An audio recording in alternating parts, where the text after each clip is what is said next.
My name is Srinivas. I am the Chief Operating Officer of CFAO Motors Rwanda Limited.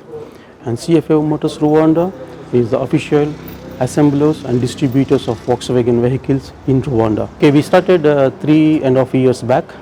So currently we are doing almost 7 models, starting from Polo, then the Passat, then we do the Umaro assembly here, then we have a Tiguan and Terramount. So recently in November, we also introduced T-Cross, which is a new model to our Volkswagen models. The response is very good for us. As you can see, we sold a lot of Amarok pickups and the Terramounts, which are the highly accepted models in Rwanda. And currently, we are looking at the opportunities to expand to other African countries.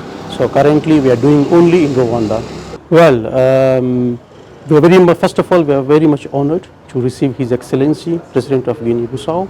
We are very happy to showcase our assembly here and also our model lineup here. So currently, as of now, we don't have any plans to visit or to do any business relationship with Guinea Bissau. But after the visit, maybe we may get more information, then we can look into that.